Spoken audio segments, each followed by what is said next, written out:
हमारी बात समझना, ये शरणागति पढ़ लिख के नहीं होती, ये परिस्थिति पैदा की जाती है। जैसे अभी एक उपासक, घर बार त्यागी, वैरागी, बड़ा ही सेवक, भगवत मार्ग का पथिक, कुछ दिनों से साधारण शरीर में अव्यवस्था हुई और कल फाइनल हो गया कि गलित कुष्ठ। बहुत पुराना प्रारब्ध जागृत होता है। जैसे भीष्म जी 6 महीना बाणों की शैया पर बाल ब्रह्मचारी, नैष्ठिक, परम तप में युक्त, ऐसे ही जब हमारी भगवत प्राप्ति का योग बनता है, पक्का दिमाग में बैठा लो। कल या परसों कह रहे थे कि एकांत में सोचा करो कभी कभी कि अगर हमें कैंसर हो जाए तो, हमारी आंखें फूट जाए तो, और कल ही आ गया रिपोर्ट कि एक साधक को गलित कुष्ठ हो गया है। ये हम इसीलिए तैयार करते हैं, जैसे आर्मी के नहीं तैयार करते कि अगर कीचड़ में फंस गए तो कैसे निकलना है, पहाड़ में फंस गए तो कैसे चलना है, कैसे आपको चढ़ना है, कैसे दौड़ना है। ऐसे ही परमार्थ की ट्रेनिंग है। आपकी किडनी फेल हो जाए तो, आपका ऐसा हो जाए तो, आपका कोई न रहे तो, आपको कई दिन भोजन न मिले तो, आपको संसार निंदा करने लगे तो, इनमें सब में परिपक्व करना ये हमारा कर्तव्य है। परिपक्व होना अपने लोगों का कर्तव्य है। अब वो साधक व्यथा तो होगी थी। गलित कुष्ठ का मतलब अभी तक तो मेरी दृष्टि में इसमें कोई भी औषधि का योग नहीं देखा था। अब नया चल पड़ा हो तो नहीं कहते, जैसे किडनी फेल होने का मतलब है मृत्यु, लेकिन अब डायलिसिस चल पड़ा है, उससे जब तक जिलाए तब तक जी सकते हैं, जब तक योग है। तो कल इसी सीढ़ी पे बैठकर उसको समझा, कदापि शोक नहीं, क्योंकि अंतिम फाइनल श्री जी की प्राप्ति होनी है तो अनंत जन्मों के पापों का योग होता है। ध्यान रखना, जो भगवत ऐसे ऐसे नीच पाप करने वाले हैं जो काम नहीं होता, वो ऐसा सीधा साधक है कि कभी कोई शब्द सुन पाए वो तो मुश्किल है। वो ऐसा सीधा साधक है, रात दिन अपने संयम में, और उसको गलित कुष्ठ हो। ये बड़ा विचित्र खेल है। पूर्ण धर्म से चलने वाला, पूर्ण त्यागी, पूर्ण भगवत मार्ग, इतना भी कहीं अपराध की संभावना नहीं, किसी से कोई मतलब ही नहीं, कोई जानता ही नहीं, और उसको गलित कुष्ठ। ये क्या है? अनंत जन्मों का हिसाब बराबर श्री जी के पास जाना है। श्री जी के पास जाना है। रामकृष्ण परमहंस जी के गले में कैंसर, भयानक पीड़ा का हर समय संयोग, किस लिए? अंतिम जन्म है, अब जाना है मुझे लाडली जी के पास जाना है। तो जितना हिसाब किताब है बराबर, फटाफट बराबर होता है। तो संसारी आदमी डरता है। भक्ति में जो प्राप्त हो रहा है तुम क्या समझ रहे हो? हजारों बार जन्म करके मरना होता है ऐसे सड़ सड़ के, और ऐसे कुछ नहीं बिगाड़ पाएगा गलित कुछ नहीं बिगाड़ पाएगा। सभा में कह रहे कुछ नहीं बिगाड़ पाएगा। प्रारब्ध ही तो है ना पूर्व पाप। राधा नाम से बढ़कर प्रारब्ध होता है क्या? है कुछ नहीं।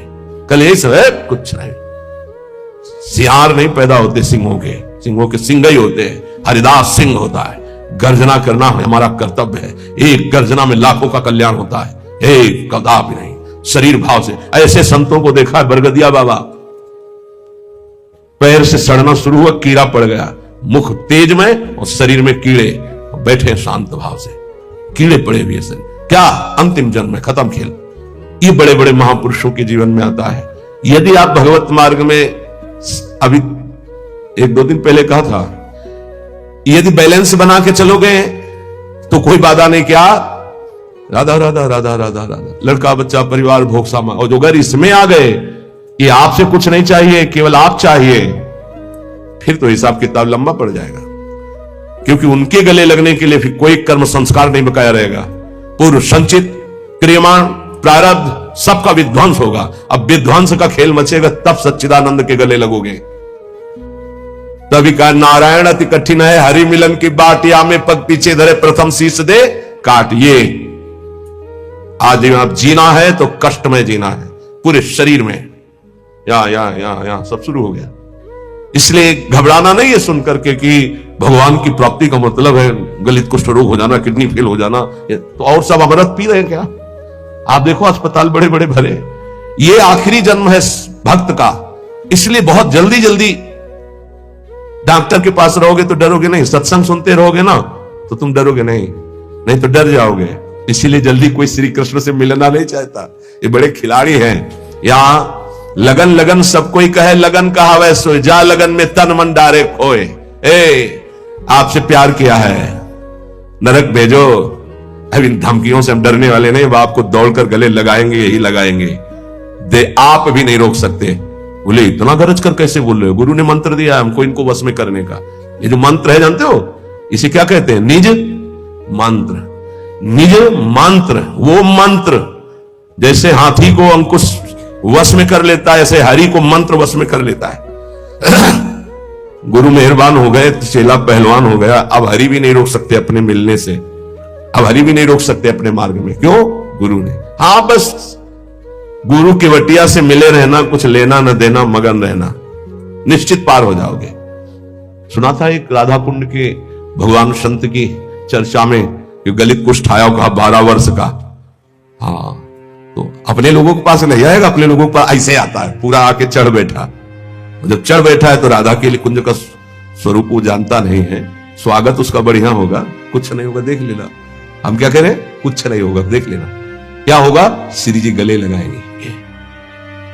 संसार क्या करता? बोले स्यात् कुटुंबम किमिमम ततो दुर्दशा। दुर्दशा देखकर परिवार के लोग भी हट जाते हैं। पक्का ये खूब देखा है। 2-4 दिन वाली प्रियता बात अलग है, या बहुत बहुत जननी थोड़ा प्यार, फिर इसके बाद कोई प्यार नहीं करता संसार। पक्का आप लोगों को भूल भुलैया में फंस रहे हो, इसलिए ऐसा लगता है। नहीं, अपने जीवन में देखा है और पक्की बात है, कोई प्यार नहीं। अगर कोई प्यार करता है तो भगवान, अगर कोई प्यार करता है तो भगवान जिससे प्रेरित करते हैं वो, अन्यथा नहीं। तो धन्य है उसका जीवन कि जब शरीर दुर्दशा में हो और कोई प्रगट में पास ना हो तो ये लाडले दोनों खेलते खेलते आ जाते हैं, प्रिया प्रीतम बात करते हैं। ये कथा नहीं कह रहे, ये व्यथा कह रहे हैं। हृदय की जब व्यथा उत्पन्न होती तब कथा की रचना होती, तब उसकी जीवनी की रचना होती। दुर्दशा मांगो, मांगोगे? कोई हिम्मत है किसी की कि प्रभु मुझे ऐसी दुर्दशा दे दो जिसमें आपके सिवा कोई भी ना हो? और ये संसार जिस कमरे में आप होगे उस कमरे की खिड़की में भी नहीं झांकेगा कि कहीं ऐसे न कह दे, बुला न ले। पक्का खूब अच्छे से देखा है, खूब अच्छे से देखा। ये बात बहुत इसलिए रुक रुक के कह रहे हैं कि जीवन में सबके आता है, सब दिन होत न एक समान। एक दिन तुम सुख से इतराते हुए छाती फुलाकर अभिमान से डोल रहे हो, जब तुम्हारे कर्म का परिणाम आएगा तो छाती फुला के फिर सहने की ताकत नहीं होगी। इसलिए अभिमान मत करो, पाप मत करो। पीछे का हिसाब ही इतना है, लाखों बार जन्म ले तो भी हम नहीं भोग पाएंगे। उसको मिटाने के लिए मानव देह मिला है, खूब नाम जप करते हुए उसको मिटा दो। अगर मेरी ऐसी शरीर की दुर्दशा और सेवा नहीं बन पा रही भगवान की तो मुझे कोई फर्क नहीं पड़ेगा। क्यों? क्योंकि मैं पड़े पड़े रोते हुए उनकी सेवा करूंगा। एक होती सामग्री से सेवा और एक होती रुदन से सेवा। तो यहां कह रहे हैं सेवाधीशस्य न स्याद् यदि किमु ततः स्त्रील वृंदावने हम। अब हमसे प्रगट सेवा भी नहीं हो पा रही तो मुझे क्या, क्योंकि मैं हूं तो ना उनका। ये देखो, ये हिम्मत, ये निष्ठा बहुत जरूरी है। ये इसलिए कि आज आप स्वस्थ हैं, आप परिक्रमा दे सकते हैं, सेवा कर सकते हैं, कल ऐसी भी स्थिति आ सकती तो क्या। कभी कभी सोचते थे जब रात के 8 बजे स्नान कराते थे श्री जी को, हिम्मत बनाई रात्रि तक उठ पाए, श्री जी को स्नान करा रहे धीरे से जैसे बना, तो सोचते थे श्री जी आपकी सेवा कैसे होगी। आज हमारे तो 2 हाथ नहीं सेवा कर पाते, लेकिन आज सैकड़ों हाथों से श्री जी को दुलार हो रहा है। ये उनकी महिमा। सब नव अवस्था के सब पढ़े लिखे संत जो अपने जीवन को सांसारिक उन्नति में चढ़ाना चाहते थे, बड़े बड़े सर्टिफिकेट डिग्रियां लिए हुए हमारे श्री जी की सेवा में लगे हुए हैं, और ऐसे मनोयोग से लगे हैं, पूछो मत। भगवान सदैव कृपा करते रहे हमारी लाडली जी की सेवा में, ऐसी इनकी रुचि बनी रहे। कभी कभी जब श्री जी को श्रृंगारित देखते हैं, इन सबका प्रयास देखते हैं, तो ऐसा लगता है कि हमारी एक एक वृत्ति जो सेवा की थी वही इनके रूपों में आकर के विराजमान हुई है। जैसा हृदय से चाहते थे, भावना में करते थे, वही प्रगट में आज सेवा हो रही है। अगर शरीर से सेवा भी न बने तो हमें क्या, क्यों मैं आपका हूं, आपके निमित्त पड़ा हूं। यथा श्याम्भ स्यास्थाय धैर्यम, ये बहुत बढ़िया श्लोक भगवत प्राप्ति के लिए कह रहे हैं, बहुत जोर की बात इस श्लोक में कह रहे हैं। जैसी भी परिस्थिति रखोगे मैं धैर्य नहीं छोड़ूंगा। हे हरि, आपसे है, आप जैसी परिस्थिति देना चाहो दे दो। क्या लोक में स्वच्छंद निंदा कराओ, लोग अपमान कर दे, तिरस्कार कर दे, तो भी मैं दीन नहीं होऊंगा। दीन का मतलब हाय हाय अब हमारी सब निंदा करने वाले कोई हमारा नहीं, ऐसा कभी नहीं होगा। यदि हमें कुटुंब परिवार छोड़ दे, शरीर हमारा दुर्दशा को प्राप्त हो जाए, प्रगट में सेवा भी ना कर पाऊं, तो भी स्थास्याम्यास्थाय धैर्यम मम निज परमाभीष्ट सिद्धिर्भवत्रे, मेरे को भगवत प्राप्ति से कोई नहीं रोक सकता, क्योंकि मेरा धैर्य है कि मैं प्रभु का हूं। हमारे माई श्यामा जो को राज, अब इसी से भगवत प्राप्ति होगी, पक्का होगी। यही हम कई बार समझाना चाहते थे, जो आज श्लोक में निकला है। कैसी भी परिस्थिति हो, भजन भी ना बने तो भी भगवत प्राप्ति होगी। बोले भजन के बिना भगवत प्राप्ति कैसे होगी? भरोसे में, भरोसे में। आगे पड़ा जटायु देखा, सुमिरत राम चरण की लेखा। भगवान के चरणों, मानो दुर्दशा है शरीर की, कोई पास नहीं, नाम से कोई साधन बन रहा है ना कोई भजन, भारी पीड़ा है तो भजन भी नहीं बन रहा है, तो क्या? बस आशा है आपकी, भरोसा है आपका कि आप बड़े कृपालु हो, आप अपनी कृपा से मुझे मिल जाओगे, अपने समीप बुला लोगे, पक्का। श्रीपाद करें, मेरा ये धैर्य विचलित ना होने पावे, कुछ भी हो जाए। देखो इसमें ये नहीं देखा जाता कि इस समय इसकी परिस्थिति क्या है, हमारे प्रभु ये नहीं देखते, वही तो देते हैं, वो देखते इस समय इसकी स्थिति क्या है। अंदर में जो हमने भरोसा पाला है जीवन में, वो कभी कहीं भी नहीं छूट सकता।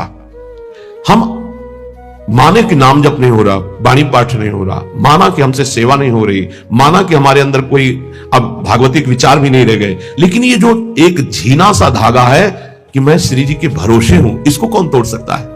इसी से भगवत प्राप्ति होती है, इसी भरोसे से।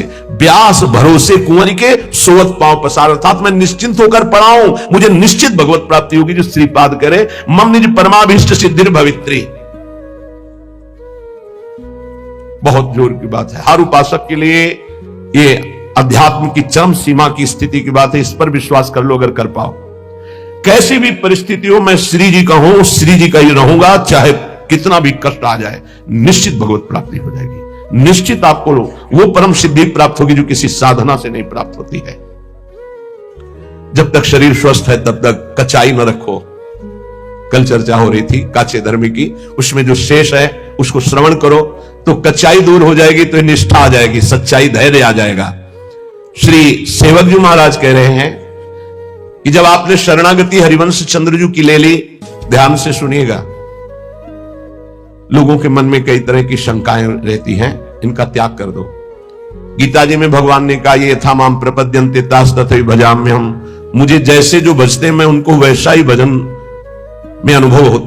अब आप प्रभु को पत्नी रूप से भज रहे हैं तो वही बैठे हैं तुम्हारे पास, तुम्हें समझ में नहीं आ रहा। पुत्र रूप से भज रहे हैं तो पुत्र रूप में वही बैठे हैं। ये था माम प्रपद्यन्ते, इसको बहुत सरलता से देख लो। आप जिस रूप में प्रभु को देखना चाह रहे हैं वही रूप प्रभु दिखा रहे हैं। अब हम निकुंज उपासी हैं, हमारी उपासना का एक विशुद्ध मार्ग है। क्या विशुद्ध मार्ग है? जिसमें हमारे आचार्य और रसिक महापुरुष गए, हम उसी मार्ग के पथिक हैं। हमें बाहरी उपदेश नहीं सुनना। क्या बाहरी उपदेश? आज तो अमुक व्रत है, आज ऐसा है, आज ऐसा है। देखो, बहुत शास्त्रों का सम्यक आराधन करके बोल रहा हूं, यह ना समझो कि मुझे पता नहीं। जैसे किसी का प्रश्न आता है कि बिना तुलसी के ठाकुर जी का भोग नहीं लगता, ये जानते हो कहां आता है? जहां हरि चरणों की उपासना है, खूब विशुद्ध भाव से इसका मूल जड़ तक चिंतन करने वाला ये भाव है। कोई ऐसा ना समझना कि बाहरी। तुलसी जी कौन है? वृंदा। कौन सी वृंदा? यहां वृंदावनेश्वरी की सखी वृंदा सखी नहीं, ध्यान रखना, ये वृंदा सखी नहीं, अधिष्ठात्री हैं। अनादि वृंदावन, अनादि वृंदा सखी, ये वो वृंदा जो नारायण को पति रूप में बनाना चाहती थी। तो देवर्षि नारद जी आए और कहा, देवी नारायण को ऐसे तुम पति रूप में नहीं बना पाओगे, पहले तुम्हारे पातिव्रत धर्म की परीक्षा होगी। बोले देने के लिए तैयार हूं। बोले एक व्रत तुम्हारा पातिव्रत यदि पास हुआ तो नारायण तुम्हें पति रूप में प्राप्त होंगे। बोले तथास्तु। आप हमें बोलिए किसके साथ मैं अपनी आराधना का स्वरूप प्रकाशित करूं? तो उनका जालंधर राक्षस, इसको पति बनाना होगा और तुम्हारे पातिव्रत से त्रिभुवन में पता चलना चाहिए कि तुम्हारी जैसी कोई सतयुग पतिव्रता नहीं। बोले जैसा आप आदेश करेंगे। ऐसा जालंधर राक्षस पति रूप में वर्ण किया और ऐसा सतीत्व पूरा चरित्र है, त्रिभुवन में कोई उसका बाल बांका भी नहीं कर पाया, सती वृंदा के पवित्र चरित्र और उनकी उपासना के कारण। भगवान शंकर आदि बड़े बड़े देवताओं ने दिव्यास्त्रों का प्रयोग किया, जालंधर का कुछ नहीं बिगड़ पाया।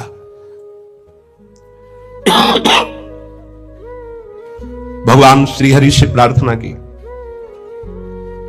भगवान श्रीहरि ने कहा ऐसे नहीं मारा जा सकता, इसका मूल है वृंदा, अगर उसका सतीत्व भंग हो तो ही मारा जाएगा। तो बोले नाथ आप ही इसको देख सकते हैं। तो उन्होंने कहा मुझे ही पति रूप में प्राप्त करने के लिए उसने तपस्या की थी, मैं जा रहा हूं। नारायण रूप से नहीं गए, छल किया। जगत मंगल के लिए उस दैत्य को मारने के लिए भगवान उसका रूप धारण किया जालंधर का। जब सतीत्व भंग हुआ था उसे होश आया। उसने कहा मेरे पति जैसी चेष्टा नहीं, कौन हो तुम? क्योंकि आप में असीम सामर्थ्य, असीम सौंदर्य, असीम सुख मेरे पति नहीं हो सकते, क्योंकि मैं जानती हूं कौन है जालंधर राक्षस। आप वो नहीं हो। आप कौन है?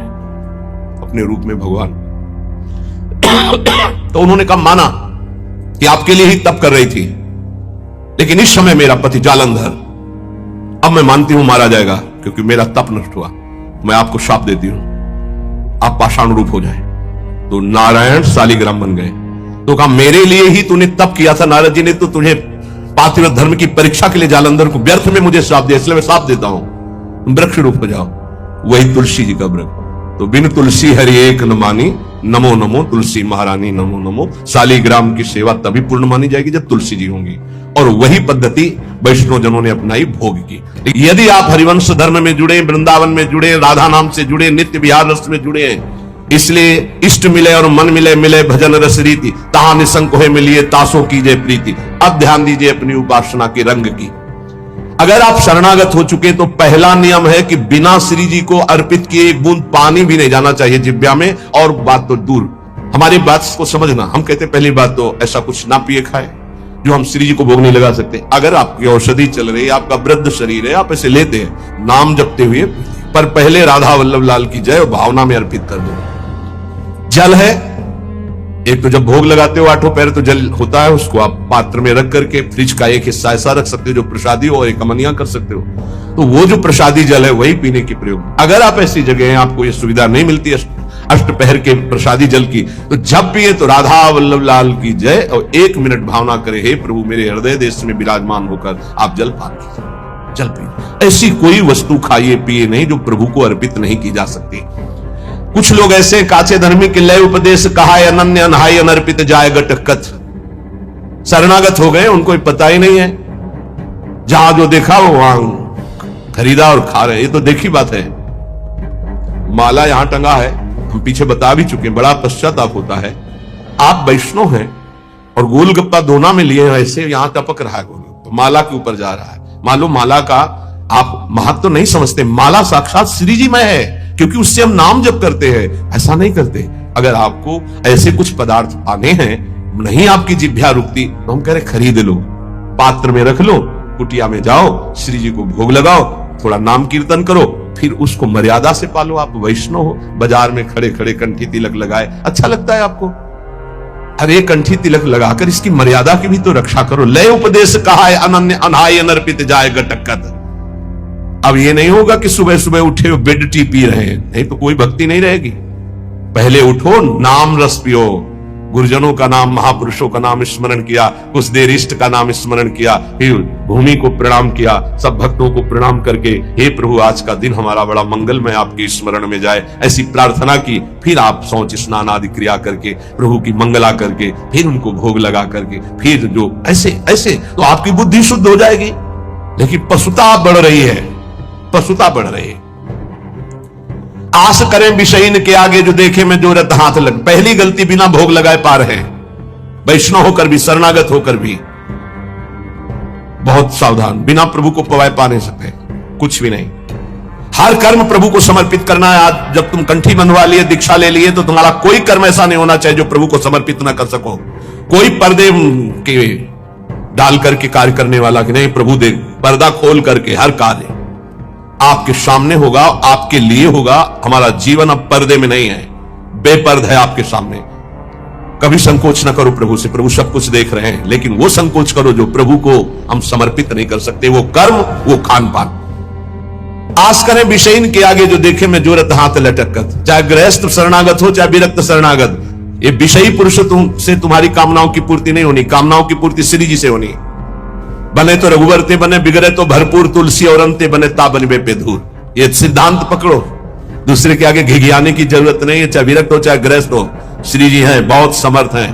अगर उनका विधान है कि मैं ऐसे दुख में जीवन को व्यतीत करूं तो मुझे किसी से सुख नहीं चाहिए, और अगर उनका विधान है कि ऐसे सुख में जीवन से तो मुझे कोई परवाह नहीं। केतिक आयु केतिक जीवन, काहे विनाशत काज हटकत। तुम्हारा काज है भगवत प्राप्ति। कितना जीवन है तुम जो दूसरों के आगे हाथ जोड़ रहे हो धन के लिए, भोगों के लिए? नहीं।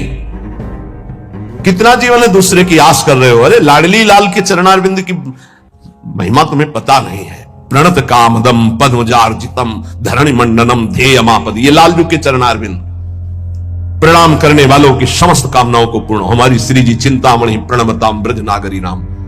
गोरे चरणारविंद में जिसने माथा रख दिया उसके समस्त चिंतित भावों को पूर्ण करने वाली। एक है साकत संग अगिन्न लपट लपट जरत क्यों संगति की जय। साकत दो भाव से इसका अर्थ होता है। एक होता है जो गुरु मंत्र नहीं लिए मनमानी आचरण करते हैं, उन्हें साकत। और दूसरा कहते हैं जो बकरे की बलि चढ़ाते हैं, शराब पीते हैं और कहते हैं हम माता जी की उपासना करते हैं। बोले इनका संग आग की लपट से खेलना है, अर्थात सारे सुकृत नष्ट हो जाएंगे, वैष्णवता नष्ट हो जाएगी अगर ऐसे लोगों का संग करोगे।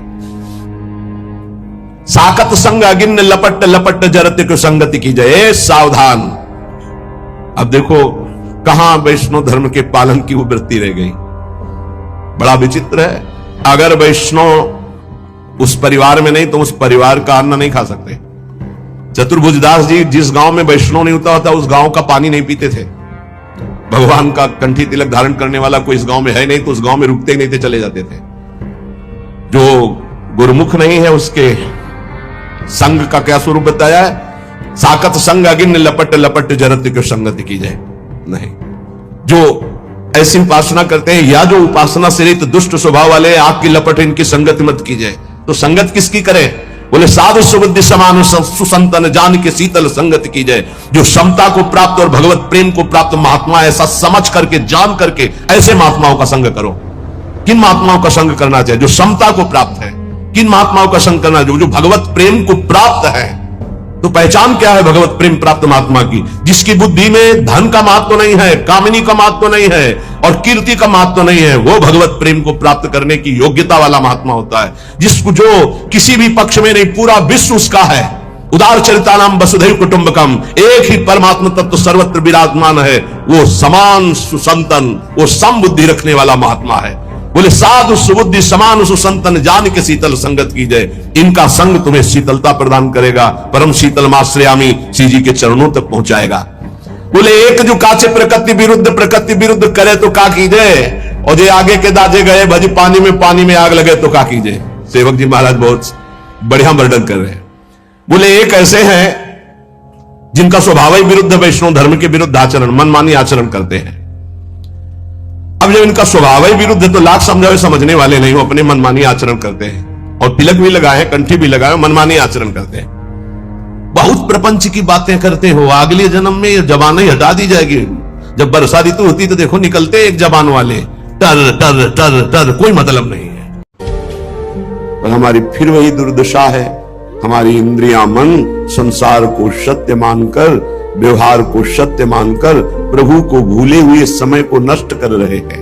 हे स्वामी जी, प्रीति रीति माही न जागी, नहीं सत्संग भयो। सत्संग में आ भी गए तो अच्छा नहीं लगता, क्योंकि अपने मन का संग अच्छा लगता है। मन कहता है ये भोग मिल जाए तो सुखी, मन कहता है सब मेरे अनुकूल हो जाए तो सुखी। ये नहीं सीखा कि मैं इष्ट और गुरु के अनुकूल बनूं। ये नहीं सीखा मैं शास्त्र की आज्ञा के अनुकूल बनूं। इंद्रियों का गुलाम, मन का गुलाम पूरी सृष्टि से अपनी अनुकूलता चाहता है। स्वप्न में भी अनुकूलता नहीं मिल सकती, दंड विधान और हो जाएगा। एक प्रसंग में देखा, एक राजा बड़ा पुण्यात्मा था, उसका केवल एक अपराध बना, अपनी पत्नी को अपनी दासी समझ करके कटु वचन बोलना, प्रतिकूल व्यवहार करना, बड़ा पुण्यात्मा धर्मात्मा। जब शरीर पूरा हुआ तो धर्मराज जी ने निर्णय किया कि इसका एक अपराध है। पत्नी का मतलब दासी नहीं, अर्धांगिनी। मनमानी आप व्यवहार नहीं कर सकते, इसका अपराध हुआ। इसको नरक तो नहीं भुगाना है, नरक दिखाना है। अब पुण्यात्मा केवल एक अपराध से, कभी कटुवचन बोल दिए, कभी प्रतिकूलता।